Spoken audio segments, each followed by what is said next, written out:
1, इसको बोलते हैं ऐसा। अगर मान लीजिए z+1 का होल स्क्वायर होता तो तभी सिंगुलरिटी z=-1 ही आती, बट बोलते हैं ऑफ ऑर्डर 2 बोलते हैं उसको। बस समझ आ रही है?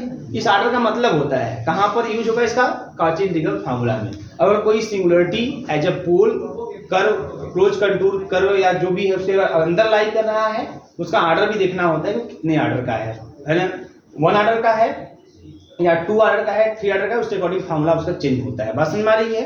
अगर 1 ऑर्डर का होता है उसको बोलते हैं सिंपल ऑर्डर। 1 ऑर्डर का मतलब सिंपल ऑर्डर बोला जाता है ना, सिंपल पोल भी बोलते हैं उसको। क्लियर है? चलिए ध्यान दीजिए, आगे क्वेश्चन लिखिए। तो फाइंड द इंटीग्रल, ये क्वेश्चन देखिए, find the integration c 2z² plus का 6z प्लस का 1 अपान z+2 और dz।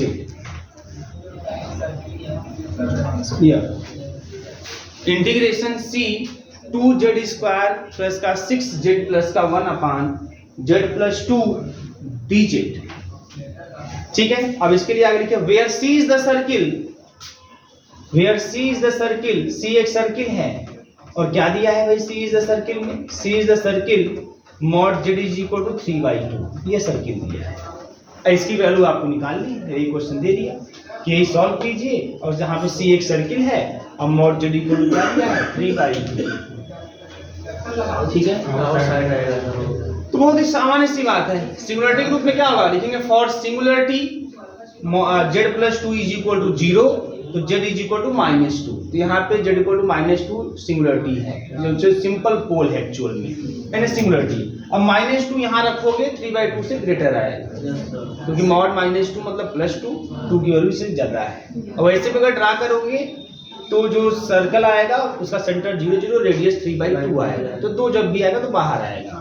इसका मतलब कि बोलेंगे singularity lies outside the curve, hence by Cauchy theorem the value of this is equal to 0, direct काम खत्म। बस समझ में आ रही है?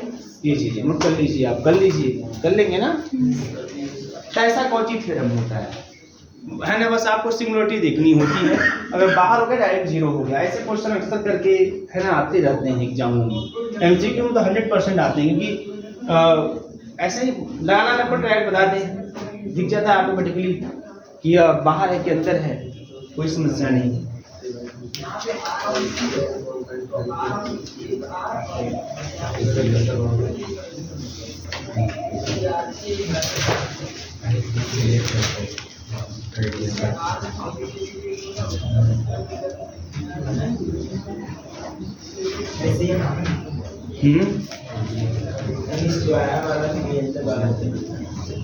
क्या हुआ मास्टर?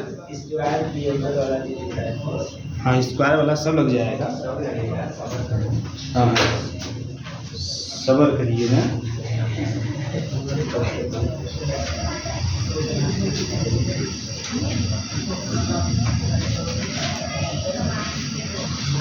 अब ध्यान दीजिए यहाँ पे,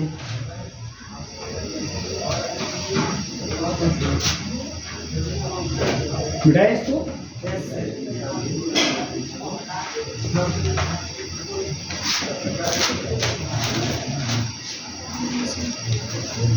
देखिए अब इसके बाद हम लोग इस्तेमाल करते हैं Cauchy integral formula. Cauchy integral formula, अगर कॉची इंटीग्रल फार्मूला कब लगता है याद रखिएगा, जब अगर हम सिंगुलरिटी निकाले और वह singularity lies inside the curve हो जाए। बस समझ आ रही है ना, वो बाहर ना हो, वह कर्व क्लोज कंटूर सी जो दिया है उसके अंदर या उसी बाउंड्री पे कहीं हो जाए, तब ऐसे केस में हम कॉची इंटीग्रल फार्मूला निकालते हैं। लेकिन इस कॉची इंटीग्रल फार्मूला में एक चीज का बहुत विशेष ध्यान देते हैं कि हमारा जो सिंगुलरिटी है, जो कि एज ए पोल आपको दिखाई देगा, यहाँ पर भी मैं आपको पढ़ाऊंगा तो आपको एकदम स्पष्ट होगा पोल क्या होता है। यहाँ बहुत ज़्यादा दिमाग लगाने की जरूरत नहीं कि पोल है कि क्या है, बात समझ आ रही है। यहाँ पर जान लीजिए सिंगुलरिटी, पोल सिंगुलरिटी ही होता है। तो जो सिंगुलरिटी है, जो एज ए पोल है, वो उसका ऑर्डर क्या है, ये यहाँ पे ध्यान देने वाली बात है। मतलब अंदर है तो उसका ऑर्डर क्या है ना। वो कैसे पता करते हैं, वही बताया ना आपको कि z+1 इक्वल टू 0 है। इसका मतलब कि यहाँ पे जो पोल है ये सिंपल ऑर्डर का पोल है, या सिंपल पोल भी बोलते हैं, इसका ऑर्डर 1 है। अगर यहीं पे z+1 का होल स्क्वायर हो जाए तब भी z -1 ही मिलेगा, जिस पर फंक्शन अनडिफाइंड हो जाएगा सिंगुलरिटी ग्रुप में, तब भी z -1 ही मिलेगा, लेकिन यह पोल ऑफ ऑर्डर 2 बोला जाएगा, है ना। इसका ऑर्डर कितना बोला जाएगा? 2 बोला जाएगा। तो जितना भी रहेगा 3 रहेगा तो ऑर्डर इसका 3 बोला जाएगा, इस तरीके से। तो अगर मान लीजिए, है ना, z a, अगर मान लीजिए यहाँ पे is the pole of simple order, pole of simple order, है ना, simple order, and z a lies inside C, inside C, then तो ऐसे केस में integration fz dz C is equal to 2 pi i fa होता है। बस समझ आ रही है? 2 पाई आई fa यह होता है आपका इस तरीके से। यह सिंपल ऑर्डर के लिए हम लोग डिफाइन करते हैं। कर लीजिए, नोट कर लीजिए। अब इसके प्रूफ को भी कराऊंगा, लगाइएगा मतलब, तो आपको खासा माहौल बना रहा हूँ कि किस तरीके से इंटीग्रेशन में सब यूज किए जाते हैं, ठीक है। उसके बाद हम लोग स्टेटमेंट प्रूफ सब जाएंगे। Prove that cos square alpha plus cos square beta plus cos square gamma plus cos square delta equal to 4/3, and also prove that, ठीक है, also prove that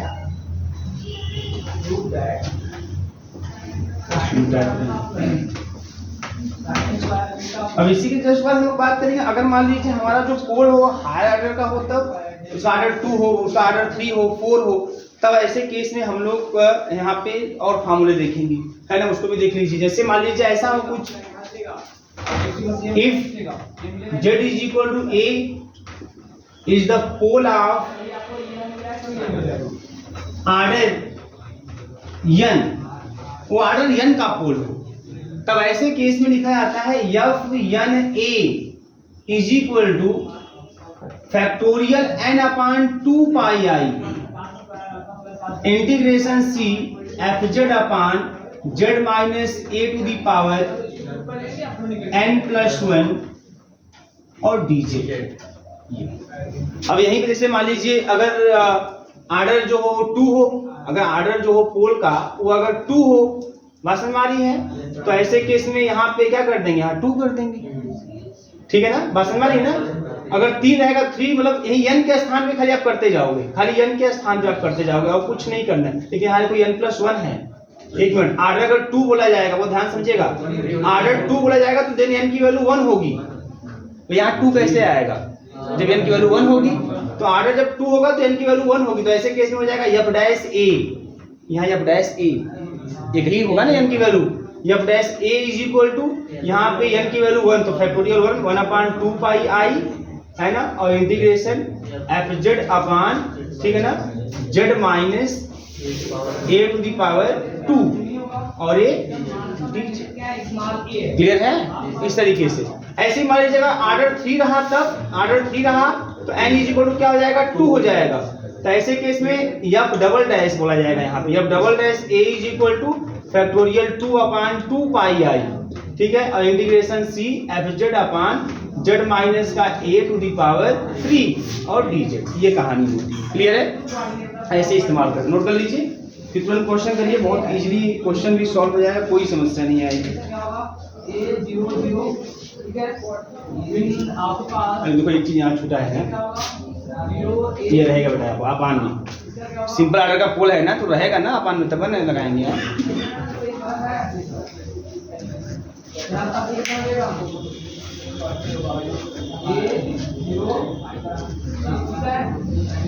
यही काम करना है, बहुत इजीली आप एक फॉर्मूले ऐसे अप्लाई करते हैं। मेन आप यही याद रख लेंगे, काम बन जाएगा आपको, ये ऑर्डर वाला, ठीक है। और लेकिन एक चीज ध्यान देंगे कि ऑर्डर 2 मतलब n equal to 1, pole of order 3 इसका मतलब n इक्वल टू 2, ठीक है। ऐसे इस तरीके से होगा, पोल ऑफ ऑर्डर n+1 तो तब n वहां पर रहेगा, तो n के स्थान पे n रहेगा।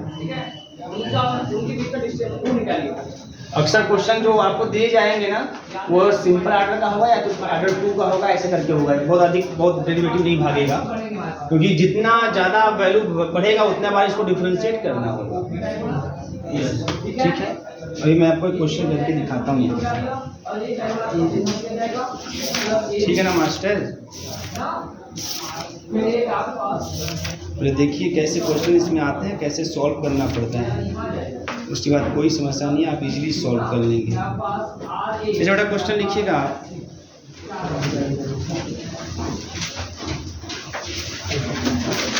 ठीक है, अब यही क्वेश्चन जैसे है जो क्वेश्चन पे आप लगाए, integration c to the power minus का z अपान z+1 dz, लेकिन यहाँ पर मॉड z इक्वल टू 2 दे दिया जाएगा आपको। समझ आ रही है? अब जब मॉड z इक्वल टू 2 दे दिया जाएगा तब जो सिमिलरिटी है ना, यहाँ पे जो सिमिलरिटी है, सिमिलरिटी की बात करेंगे।